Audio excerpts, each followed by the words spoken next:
మీ అందరికీ క్రీస్తు పేరిట మీ అందరికి శుభవందనములు, క్రిస్మస్ శుభాకాంక్షలు తెలియజేస్తున్నాను. అందరికీ క్రిస్మస్ శుభాకాంక్షలు. ఓకే, మరి క్రిస్మస్ అంటేనే ఎవరు గుర్తుకొస్తారు మనకు? యేసయ్య పుట్టినరోజు. యేసయ్య పుట్టినరోజు, యేసయ్య లోకానికి వచ్చిన రోజు అని అంటుంటారు. క్రిస్మస్ డిసెంబర్ 1వ తారీఖు రాగానే క్రిస్మస్ సంబరాలు స్టార్ట్ అవుతూనే ఉంటాయి. ఒకప్పుడు ఒక 5-6 సంవత్సరాల కిందట క్రిస్మస్ అంటే ఒక 2-3 రోజులు జరిగేది అప్పుడు. కానీ రాను ఏమవుతుందంటే డిసెంబర్ 1వ తారీఖు నుంచి స్టార్ట్ అయిపోయినాయి. ఇంకా ఈ సంవత్సరం అయితే నవంబర్ 20వ తారీఖు నుంచినే స్టార్ట్ అవుతాయి. అంటే ఏ విధంగా ఉన్నాయి క్రిస్మస్ సంబరాలు? సంబరానికి జరుపుకోవడానికి కాదు, దేవుడు మనకి బ్రతుకునిచ్చేది, జీవితాన్ని ఇచ్చేది. దేనికంటే దేవుడి కోసం బ్రతకడానికి. దేనికి? దేవుడి జీవితాన్ని మనకి ఇచ్చింది దేనికి? దేవుడి కోసం బ్రతకడానికి. మనం దేవుడి కుమారుడైన క్రీస్తును మనము ఆయన పుట్టినరోజు మనం ఘనంగా జరుపుకుంటున్నాం. కానీ మన వరకే సంతోషపడుతున్నాం. కానీ పైన పరమ తండ్రి దేవుడు మనల్ని చూస్తూ, అరే నా బిడ్డ పుట్టినరోజు జరుపుకుంటూ వీళ్ళే సంతోషపడుతున్నారు, వీళ్ళే కేకులు తింటున్నారు, వీళ్ళే సంతోషపడుతున్నారు, వీళ్ళే బట్టలు వేసుకుంటున్నారు, కానీ నన్ను సంతోషపరచట్లేదు అని పరలోకమందున దేవుడు మన వైపు చూస్తూ చింతిస్తున్నాడు. ఆయనకు సంతోషం ఉంది. ఇప్పుడు కొంచెం బాధే ఉంది, కొంచెం సంతోషం ఉంది. ఎందుకు కొంచెం బాధ ఉంది? మనము పుట్టినరోజు, యేసుక్రీస్తు పుట్టినరోజు జరుపుకోవడం మనమే కాదు, ఆయన పేరట మహత్కార్యాలు చేయాలి. ఆయన పేరట ఏం చేయాలి? పేదవారికి బట్టలు పంచాలి, అన్నం లేని వారికి అన్నం పెట్టాలి కదా, కూడుగుడ్డలు వాళ్ళకి ఇవ్వాలి. ప్రేమ దేవుని పిల్లారా, ఈరోజు రాను మరి నవంబర్లోనే స్టార్ట్ చేస్తున్నారు, డిసెంబర్ మరి నెలలోనే స్టార్ట్ చేస్తున్నారు. ఏమని? క్రిస్మస్ సంబరాలు జరుపుకుంటున్నారు. ఓకే, క్రిస్మస్ సంబరాలు జరుపుకుంటున్నాం. మరి యేసుక్రీస్తు లోకానికి ఎందుకు వచ్చాడు అనేది మనము ఆలోచిస్తాం. మరి యేసుక్రీస్తు పుట్టుక గురించి లోక సువార్త 2వ అధ్యాయము, లోక సువార్త 2వ అధ్యాయము, మరి అక్కడ దావీదు పట్టణమందు నేడు రక్షకుడు మీ కొరకు పుట్టి ఉన్నాడని వ్రాయబడి ఉంటది. ఓకేనా? లోక సువార్తలో ఉంటది. 2:11 దావీదు పట్టణం నందు నేడు రక్షకుడు మీ కొరకు పుట్టి ఉన్నాడు. ఓకే, దావీదు పట్టణమందు నేడు రక్షకుడు పుట్టి ఉన్నాడు అని ఎప్పుడు? దేవదూతలు, ఆనాటి కాలంలో దేవదూతలు అప్పుడు చెప్పారు. ఏమని? నేడు రక్షణ కలగబోతుంది లోకానికి, ఆ రక్షకుడు పుట్టబోతున్నాడు. ఇదిగో దావీదు పట్టణమందు నేడు రక్షకుడు మీ కొరకు పుట్టి ఉన్నాడని అప్పుడు చెప్పాడు. కానీ ఈ రోజు మనమేం చెప్పుకోవాలి? మనం రక్షకుడు మీ కొరకు పుట్టి ఉన్నాడు అని కాకుండా, మీ కొరకు పుడితే మన నా కొరకు పుట్టాలి కదా. అందుకే దావీదు పట్టణమందు నేడు రక్షకుడు మన కొరకు పుట్టి ఉన్నాడు.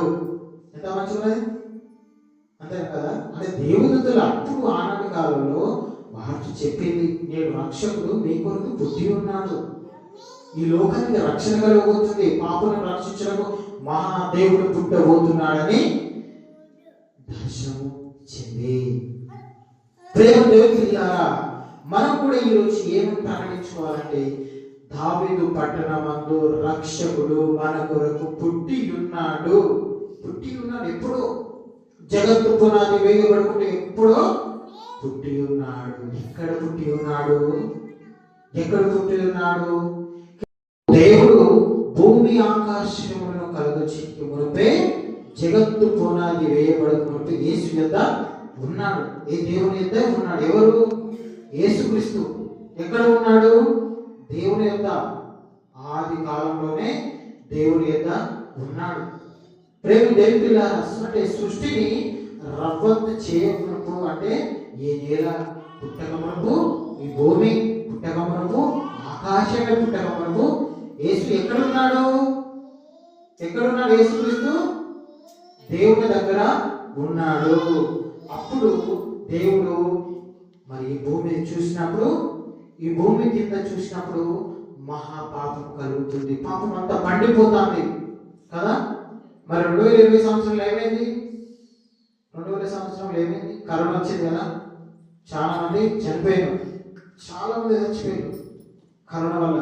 కానప్పుడు అప్పుడు దేవుడు గుర్తుకొచ్చాడు. ఏసై ఏసై దేవా దేవా దేవా దేవా అని అప్పుడు గుర్తుకొచ్చింది. కానీ కరోనా అయిపోయింది, ఆల్రెడీ కరోనా అయిపోయింది. దేవుడు తీసేసాడు, మనల్ని స్వస్థపరిచాడు.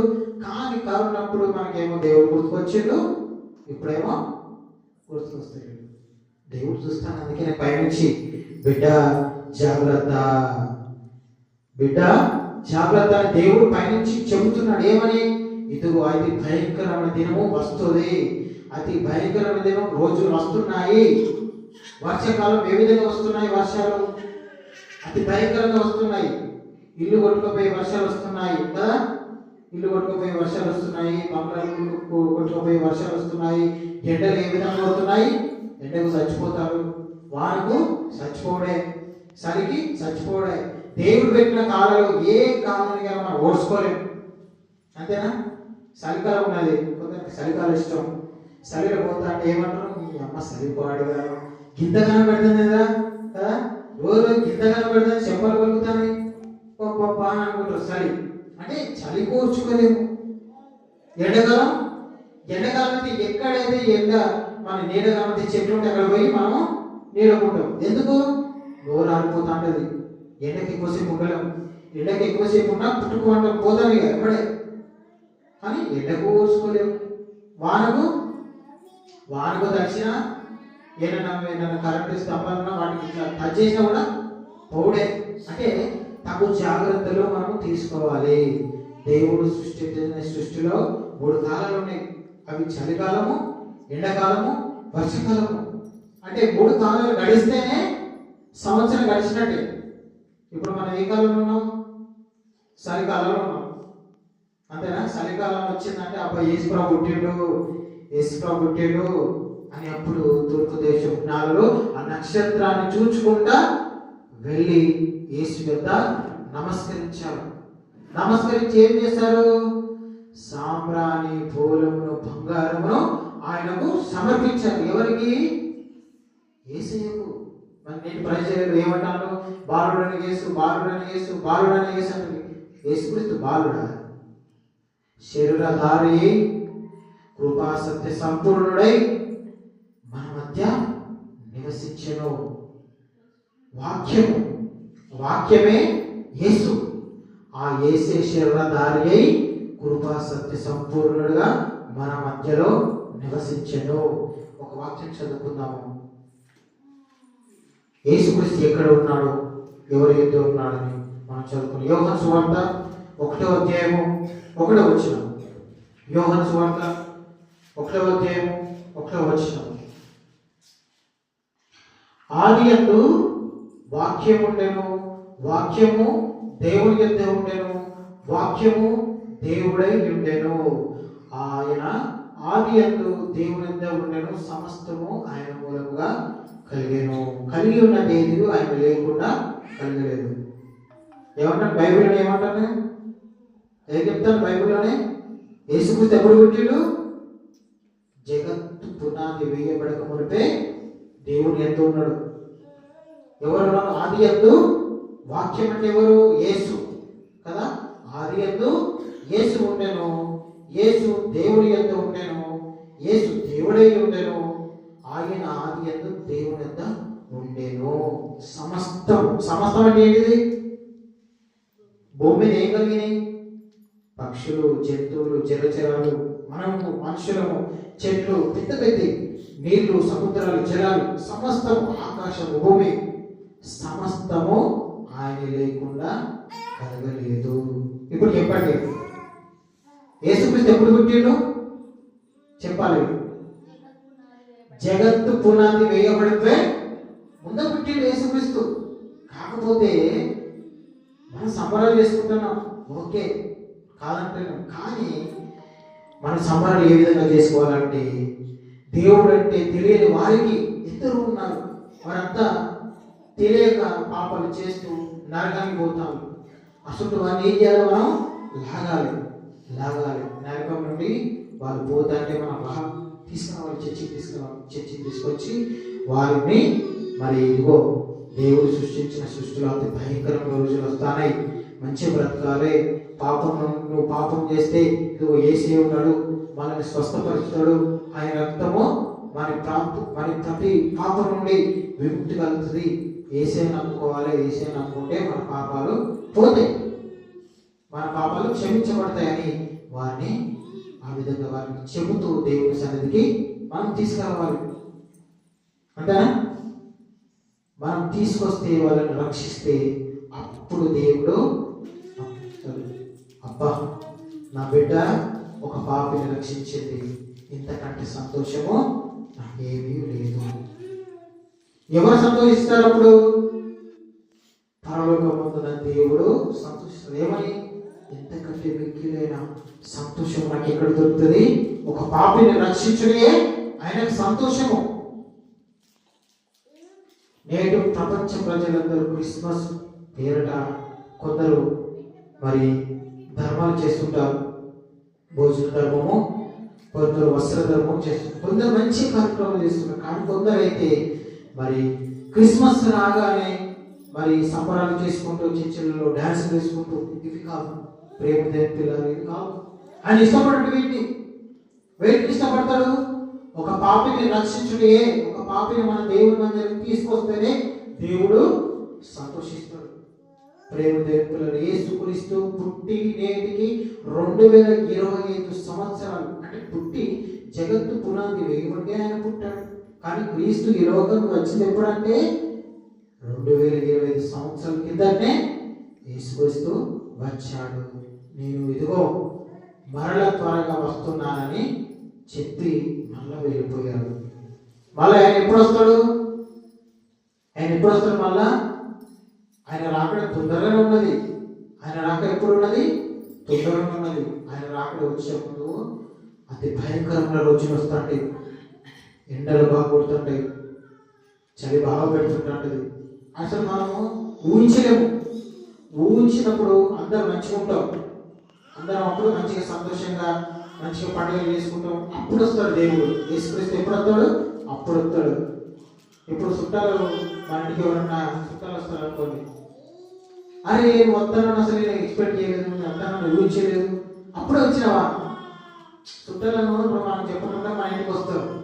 అప్పుడు మనం ఏమవుతాం? పరిచయం అవుతాం. అరే చెప్పకుండా వచ్చాను నేనే, అరే చెప్తా మంచిది కదా, చెప్పకుండా వచ్చానని మనం పరిచయం అవుతాం. అదే విధంగా యేసయ్య కూడా ఈ భూమి మీదకి వచ్చే రోజు త్వరలో ఉంది. ఆ రోజు వరకు మనం ఏం చేయాలంటే ఓపిక కలిగి ఉండాలి. అసలు యేసుక్రీస్తు ఈ లోకానికి ఎందుకు వచ్చాడు? దేవుని చిత్తాన్ని నిర్వహించుటకే దేవుడు తన కుమారుడైన యేసును ఈ లోకానికి పంపాడు. అదిగో నశించిపోతున్న ఆత్మలు ఎన్నో ఉన్నాయి, వాటిని రక్షించిన ఆయన యేసుక్రీస్తును భూమి మీదకి పంపించాడు. ఏ విధంగా పంపించాడు? 2025 సంవత్సరం మీద ఏ విధంగా పంపించాడు?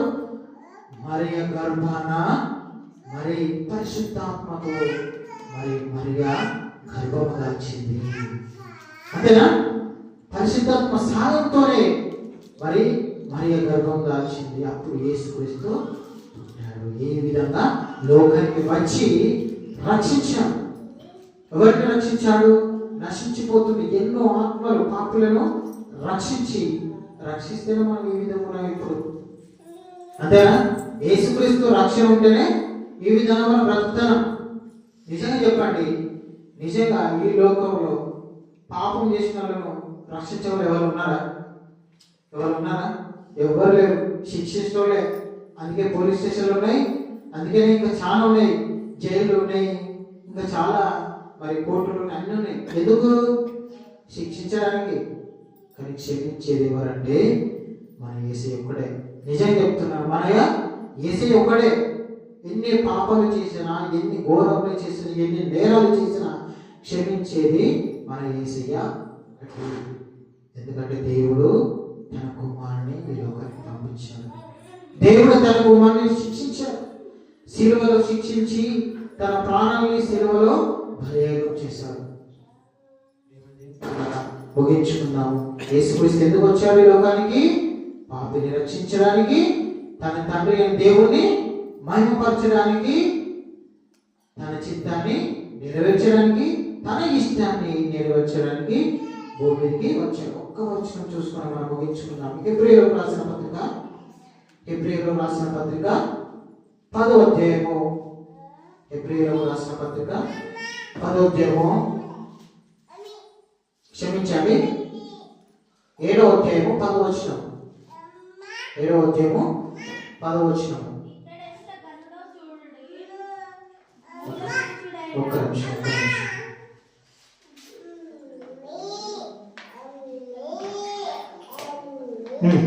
క్షమించండి. హెబ్రీయులకు రాసిన పత్రిక 10వ అధ్యాయం 7వ వచనం. హెబ్రీయులకు రాసిన పత్రిక ముగించుకున్నాం. టైం కూడా అయిపోయింది, ముగించుకున్నాం. హెబ్రీయులకు రాసిన పత్రిక 10వ అధ్యాయం 7వ వచనం. అప్పుడు నేను గ్రంథపు చుట్టలో నన్ను గూర్చి వ్రాయబడిన ప్రకారము యేసుక్రీస్తు చెప్తున్నాడు, దేవా నీ చిత్తము నెరవేర్చుటకే ఇదిగో నేను వచ్చి ఉన్నాను. యేసుక్రీస్తు ఎందుకు వచ్చినా ఈ లోకానికి? ఎందుకు వచ్చాడమ్మా యేసుక్రీస్తు ఈ లోకానికి? దేవుడి చిత్తాన్ని నెరవేర్చుటకే ఈ భూమికి వచ్చాడు. పాపులను రక్షించడానికి ఈ భూమికి వచ్చాడు. ఈ లోకాలను అతి భయంకరం నుండి నరకం నుండి తప్పించుకోవడానికే ఈ లోకానికి వచ్చాడు. అందుకే ఈ లోకము ప్రశాంతంగా ఉంది కదా. దేవుడు ఇంకను క్షమిస్తున్నాడు. కానీ దేవుడికి కోపం వస్తే ఏ విధంగా ఉంటుందో తెలుసా? మన కళ్ళతోనే చూసినాం, అంతేనా? దేవుడి కోపం వస్తే ఎట్లుంటుంది? మన కళ్ళతోనే చూసినాం. ఏమని? కరోనానే ఉదాహరణ చూసుకుంటే, కరోనానే రాలిపోయారు, కళ్ళు అంతే. అయ్యో చచ్చిపోయాడు. నేను మాట్లాడే మనిషి రేపు ఉండకపోవచ్చు, అయ్యో చచ్చిపోయాడు.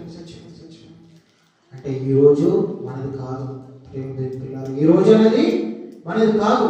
ఇంతలో కనబడి అంతలో మాయమైపోయే మనము ఈ చిన్న జీవితానికి మనమంతా ప్రేమ కలిగి ఉందాం. యేసుక్రీస్తు ఒకడే చెప్పాడు, నిన్ను వలే నీ పొరుగు వారిని ప్రేమించమని యేసుక్రీస్తు చెప్పి వెళ్ళిపోయాడు. అదేవిధంగా మనం కూడా ఏం చేయాలంటే మనల్ని మనం ప్రేమించుకోవాలి. మన ఇరుగు పొరుగు వారిని, మన ఇంటి ప్రక్క వారిని ప్రేమించాలి కదా. ప్రేమించి మనమంతా భూమి మీద కొద్ది దినములు ఉంటాం.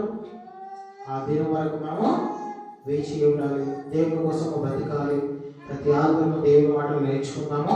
ఒక పాపిని మార్చి దేవుని సంతోషపెట్టి బిడ్డలుగా ఉంటూ మరి ముగించుకున్నాము. మరి ఓపిక మీ అందరికీ మొట్టమొదటి దేవునికి కృతజ్ఞతలు చెల్లిస్తూ, మీకు అందరికీ కృతజ్ఞతలు చెల్లిస్తూ మరి